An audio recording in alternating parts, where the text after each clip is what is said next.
Hey, good morning, everyone. I just wanted to share my birthing experience with giving birth to my third child, Taraj. Um, to use one word, I would just say perfect. So I'm going to try to sum it up in less than 3 minutes because I know people are impatient and we do not like to just see videos for longer than 60 seconds. So I was 40 weeks and 5 days when I had Taraj, so I was overdue.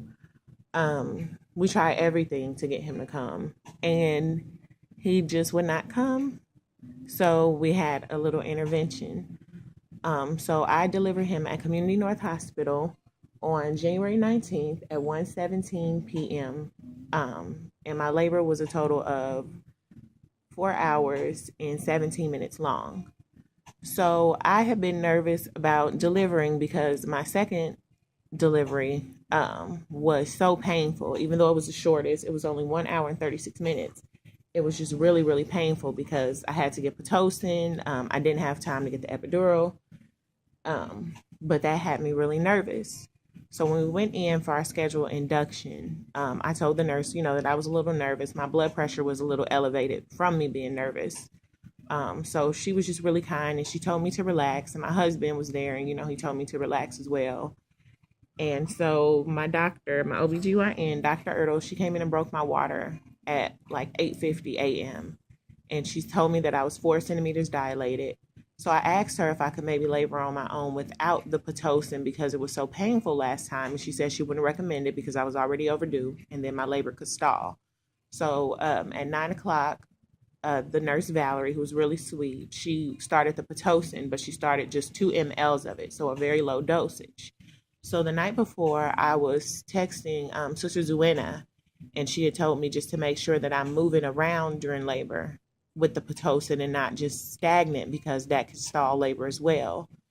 Um, so after 30 minutes of the Pitocin, I felt like the contractions, but they weren't intense. I could just breathe through them. So I asked, could we get up and take a walk around the maternity ward? And of course, they said yes with no hesitation.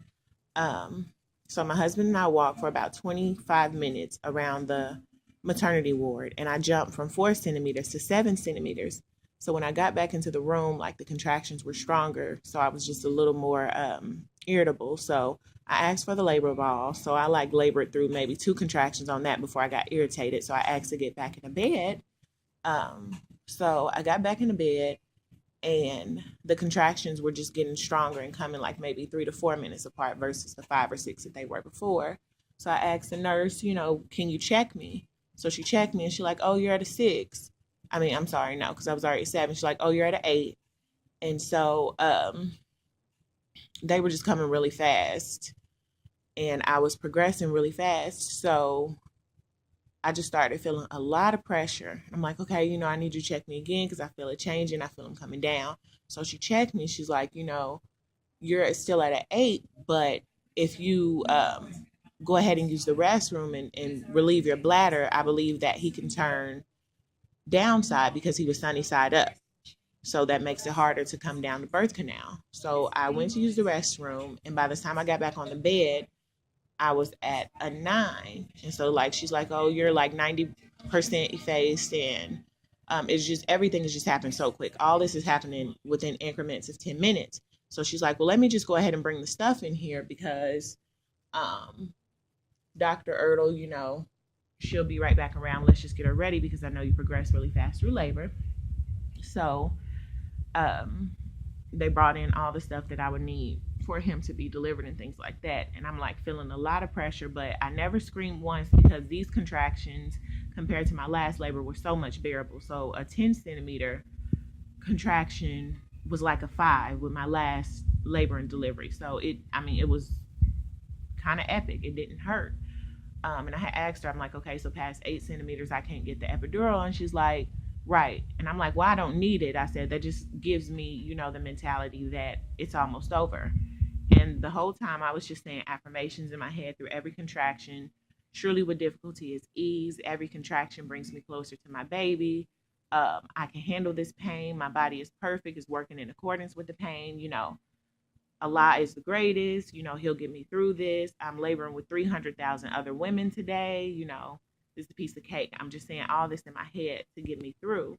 And then I'm talking to Taraj and I'm like, look, Taraj, I don't want to be pregnant past 2 o'clock. I need you to come on because I'm taking this pain right now. I don't want to be in labor forever. So as I'm saying all this in my head, I could just literally feel him sliding down the birth canal.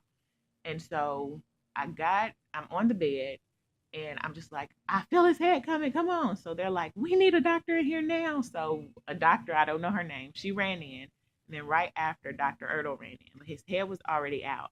So I had crowned and they needed 2 nurses to push my legs back because it was getting harder for me to push. So I did 1 push and then I did 2. And literally he was out. And the whole staff, they were just so sweet and so kind. In my birthing plan, I had put that I wanted to do delayed cord cutting. So my OB, Dr. Ertl, she was fine with that. So basically with delayed cord cutting, to make a long story short, and you can do your research, this helps the baby to get all his volume of blood out of the placenta. So that way you don't have to suffer with jaundice or you don't have to suffer with anemia or hyperthermia or like a low blood sugar level. So it took 7 minutes for my placenta to basically deliver itself. So we did delayed cord clamping for 7 minutes, and we did skin to skin. He was on my chest. Of course, they delivered the placenta and things like that. So he just came. It was so peaceful. It was so calm. I had soundscapes playing in the background the whole time too, just to relax me. And my mom-in-law was to my left, my husband was to my right, and he was rubbing my feet and he kept giving me ice chips and water, and she, was putting a cold towel on my head. So the whole experience, it was just so peaceful. The staff, they were just so wonderful. Like everything that we requested, like they didn't object to anything. So we told them we didn't want any vaccinations. We didn't want the vitamin K shot. Okay, we'll just sign this. My OB still circumcised him without it. Um, it was so perfect. And I say that because when you go in prepared, like I had researched so many things because I was nervous and I talked to so many wonderful women. Like I talked to a doula named Jua. I talked to Sister Tawana Muhammad, Sister Zuena. Like I said, I got so much encouragement from them. And of course, my mom gave me encouragement because she had 3 natural births with my brother, my sister, and I. And it was just a great experience. So I would just say, write a birthing plan, think positive thoughts, um, have great people in the room with you, and just picture the birthing experience you want. And I think that every woman can have the perfect birthing experience like I had. And he was 8 pounds and 9 ounces, 21 inches long. So you just imagine the pain of pushing that out. But I wouldn't trade anything for the world.